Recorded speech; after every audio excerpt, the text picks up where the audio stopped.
Pozdrav ekipa i dobrodošli u novu epizodu kod Moleta. Evo, pokušavam snimiti ovaj video, pokušavam naći riječi uopće da se stavim ovaj video i nekako ne ide i nije išlo i evo, žao mi je što nisam bio ovdje sa vama da prije čujete neka iskustva koja sam prošao kroz ovih tjedan dana, ali jednostavno nisam mogao snimati, nisam imao volje uopće snimati. Bila mi je tu obitelj iz Engleske, tako da nakon 2 godine što nisam vidio šogora i taman je bilo neko vrijeme da se Božić i ova nova godina provede uz samu obitelj, bez obzira na okolnosti. I dobro da su bili, jer evo stvarno prije ovog samog potresa izgubio sam jednog prijatelja koji mi je stvarno bio jako dobar prijatelj. Zvala ga ekipa Alf. Bio je neizmjerno velika srca i bio je osoba koja kad znate, osobe koje kad priđete ne poznajete tu osobu, a kad je priđete imate nekakvu pozitivnu vibru, osjećate se onako, ne znam, ispuni vas pozitiva. Upravo je to bio Alf i teško je tako kad čovjek jednom samo nestane iz vašeg života. S Alfom sam prije 2 godine bio u Engleskoj i sve je bilo u redu onda. U nekoliko navrata je prebolio rak već. Ja nisam ni znao o tome, ali neke stvari, jednostavno privatne stvari, nismo toliko pričali, a sa druge strane kao da smo se poznavali cijeli život. I bili smo u Engleskoj prije 2 godine i to je ono što će meni uvijek ostati u sjećanju s Alfom, osim njegovih pjesama i druženja koje smo imali ovdje u kleti kod kuma, ali imali smo mogućnost da dečki otputuju u Englesku i on je bio jedan od njih. On išao sa mojim kumom, to je njegov bratić, išao je još jedan naš friend ovdje iz Kutine i bili smo tamo nekih 4-5 dana proveli i zabavljali se i stvarno bio je to jedan nezaboravan vikend, nezaboravna priča i sve ono što smo tamo proživjeli zapravo može staviti osmijeh na naša lica. I jedino što nam ostaje od toga su naše sjećanja, tako da to je jedna od stvari koje opet se podsjećam, jer izgubio sam roditelje prije nekih 12 godina. Tata je imao rak, a mama je 2 godine kasnije imala jednu nesreću sa biciklom i to su jednostavno teški trenuci koji, da, to je onak malo teško za progutati. Ali ono što sam htio reći, da ostaju sjećanja bez obzira ko je, ali ako je ta osoba voljena, to je jednostavno stvar koju jedino možemo ostaviti sada sa nama i upravo to sjećanje na Alfa će ostati definitivno u najboljem pozitivnom smislu, jer stvarno je bio velika srca i da.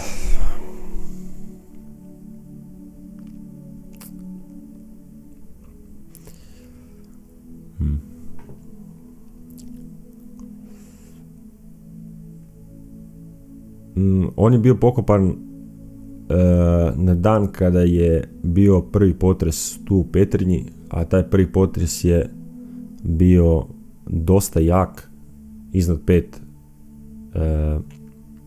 5,2 mislim da je bio po Richteru,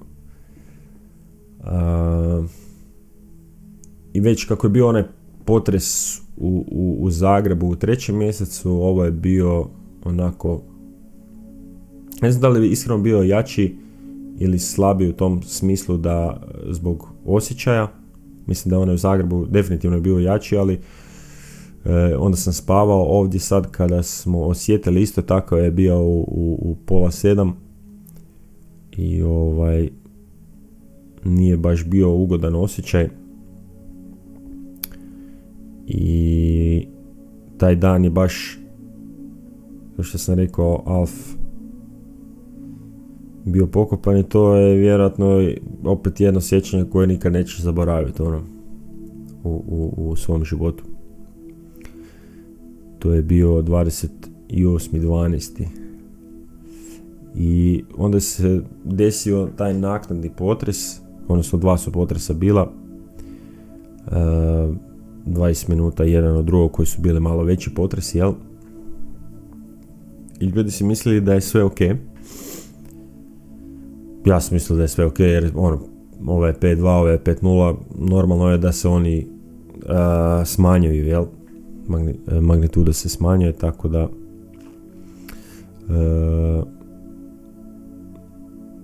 nekako priče su već počele, potres je bio, pa opet, pa kako sad u jednoj godini 2, 3 potresa, pa to je nemoguće.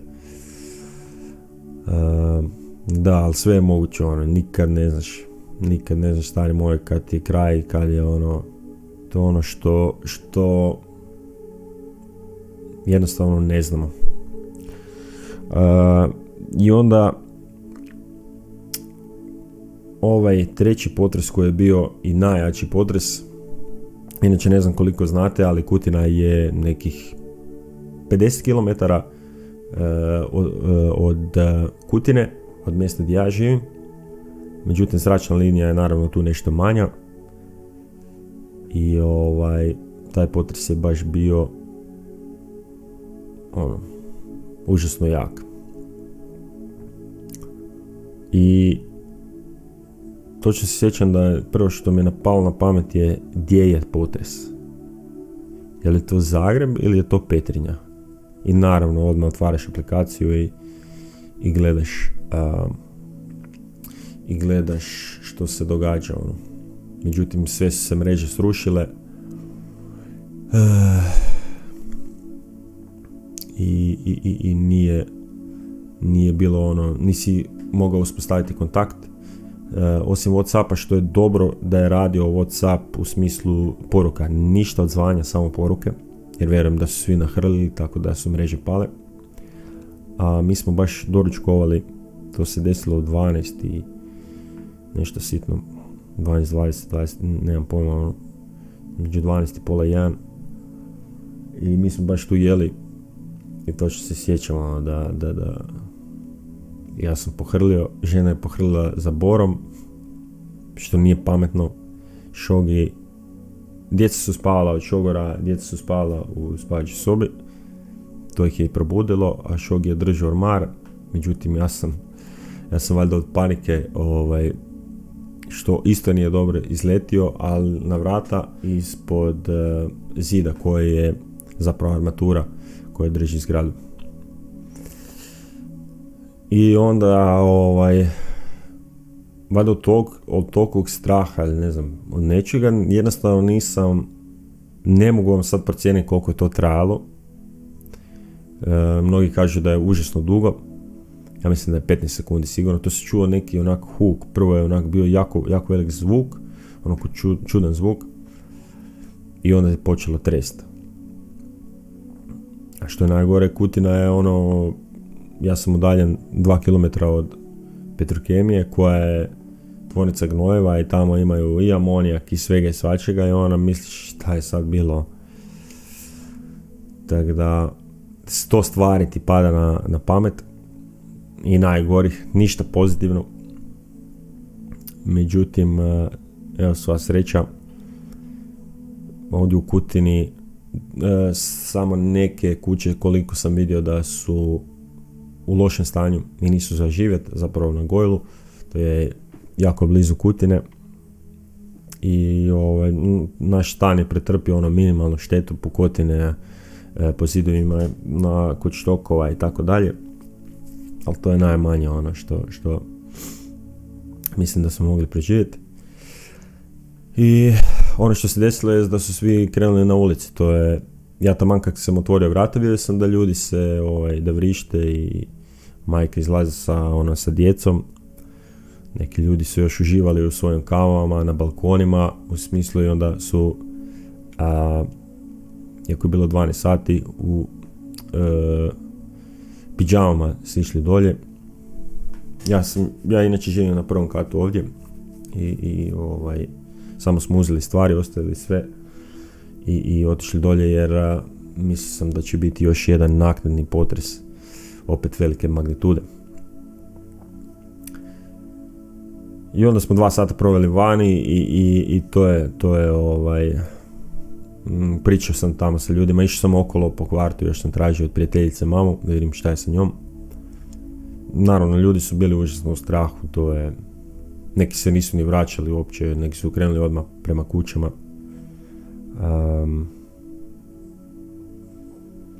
Da, išao sam okolo sa ljudima pričat, i zbog njih, ali iskreno i zbog sebe, samo da imam s nekime podijeliti ovu cijelu situaciju. I onda smo pratili kako su pale televizije, čuo sam da je čak i internet pao u Petrinji, onda jedna stvar što se mogao slušati je radio.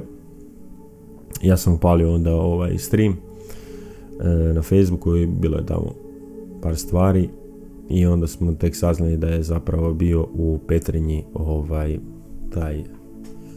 taj potres, što je onda nekako i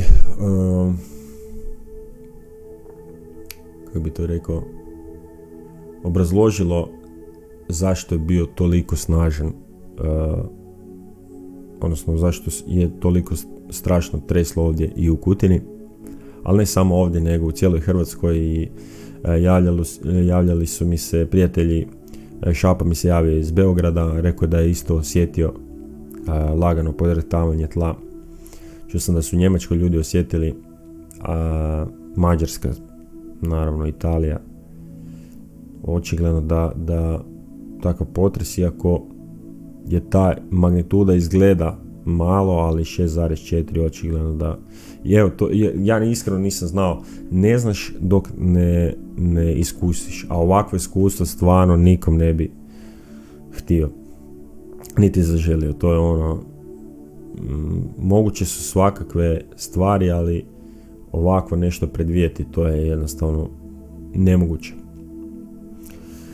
Tako da završili smo na ulici, tamo smo bili 2 sata, tamo sam se stavio svoje storije i od onda baš i nisam. Ali sam bio toliko pod šokom od svega. Em od potresa, em od alfa i jednostavno nisam razmišljao o ničem drugom. Nego sam mislio ovo je kraj svijeta, kaj znam. Čudan osjećaj, totalno čudan osjećaj i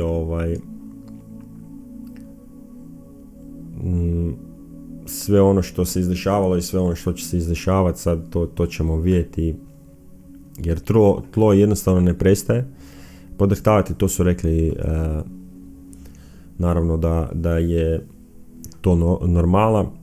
Sad će sigurno 3 do 6 mjeseci biti ovako.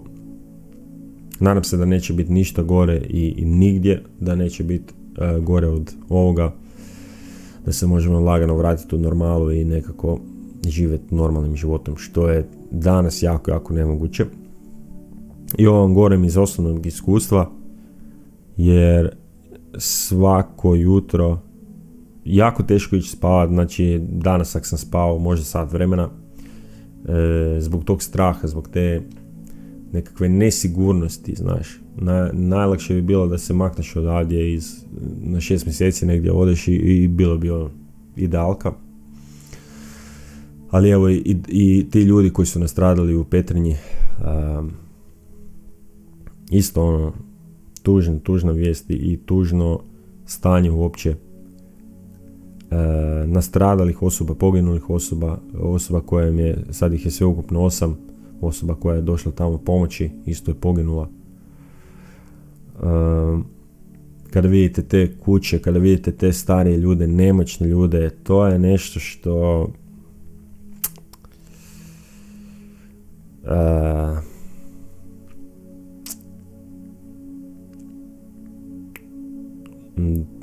teško uopće za razmišljati. Kada vidiš u koliko teškom stanju ljudi žive, to je, i onda se desio još ovakav potres, to jako onak dušu ti ono razvali iz temelja.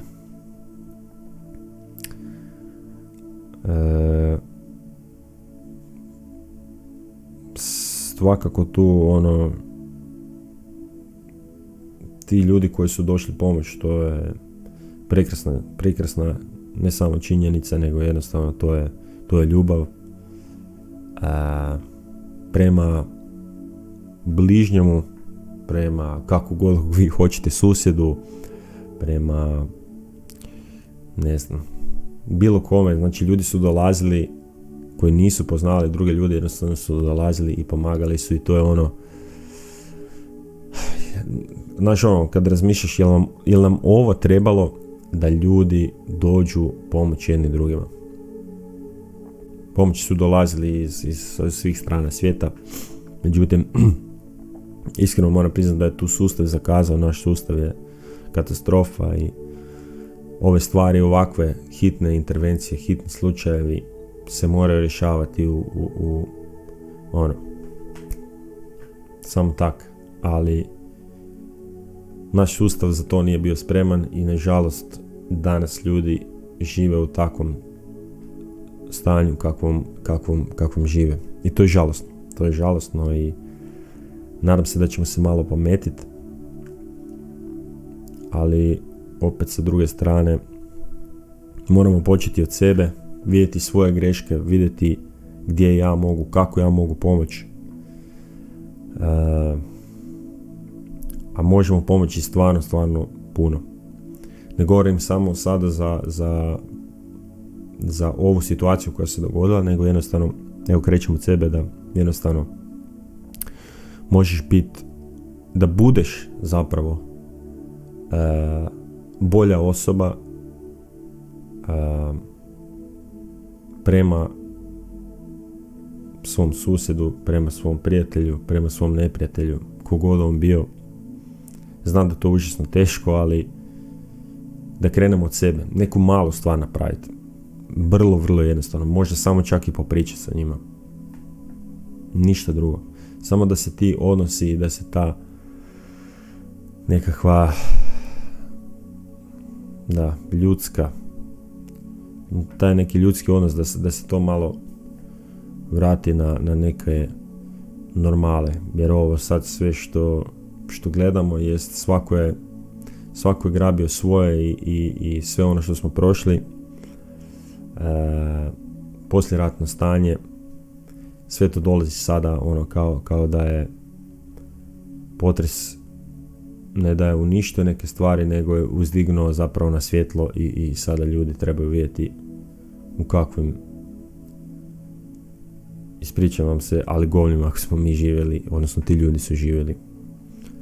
Da, nemam, tu ne bih htio previše pametovati i ići u nekakve politike, samo da čujete nekakvo moje razmišljanje i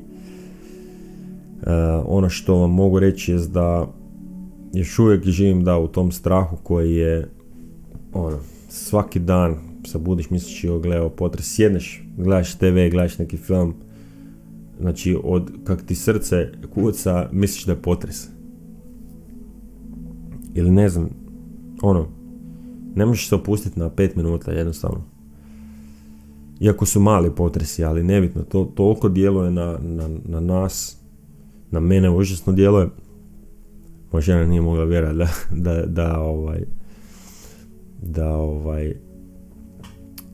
da imam takve posljedice, ali eto to ono, taki kak je. S tim se moram pomiriti, s tim moram živjeti.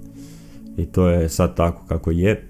Ono što meni pomaže jest da, znači prva stvar, ono, kad osjetim, a znači u danu, ljudi, ja u danu pogledam, pa ne znam, 10 puta, tako. Prva stvar što pogledam jest Bor, pošto je sad Bor tu, pa onda i on će sigurno ostati do veljače, ne zanima me tko kada slavi, to mi nije bitno. Nama će Bor ostati do 2. mjeseca. I onda pogledam kuglice, jel su ono njiše, ili šta je? Ono. Sa druge strane imamo i luster, jedini luster je u dnevnoj sobi, onda gledam i luster. Ono. To je jedina stvar. I onda kad vidim da, ok, smireno je, kad znaš, ok, ja sam onak malo pod pritiskom, moraš se sa tim pomiriti i to je to. Ima ljudi koji imaju puno žešće napade i uvijek na internetu možete naći mislim sad na internetu nažalost, ali vjerojatno i možete pročitati kako se možete smiriti. Imaju tu različiti načini disanja. Ja to nisam, zato što nisam u takvom stanju, ali mene samo ono stanje jel podrhtava, jel trese ili ne trese. I to je to. Ali opet sa druge strane imate i takvu pomoć. Tako da niste jedini, znajte da to je sve normalno i da vjerujem da će takvim posljedicama doći kraj.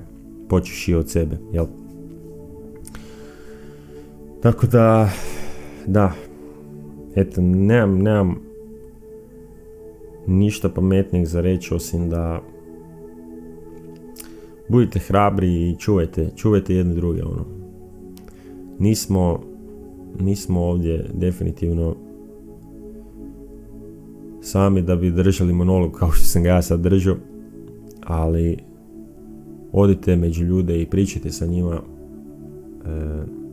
vidite što vi možete napraviti, počevši sami od sebe, od svog susjeda, od ne znam koga, od svoje bake, mame, bez obzira koga imate, barem danas nešto lijepo recite ili ne znam, napravite i mislim da tu će nekako svijest, tako svakim danom da imamo nekakvu naviku, da možemo barem jednu malu mrvicu učiniti, bit će bolje. U to sam siguran. A sa druge strane, ne preostaje nam ništa drugo isto tako nego pomoći tim ljudima kojima je sad najpotrebnije i koji su izgubili stvarno sve u svom životu. Evo ekipa, to bi bilo to, nemam šta drugo za nadodat. Držite se, čuvajte se, budite hrabri i volim vas, molim. Zdravo.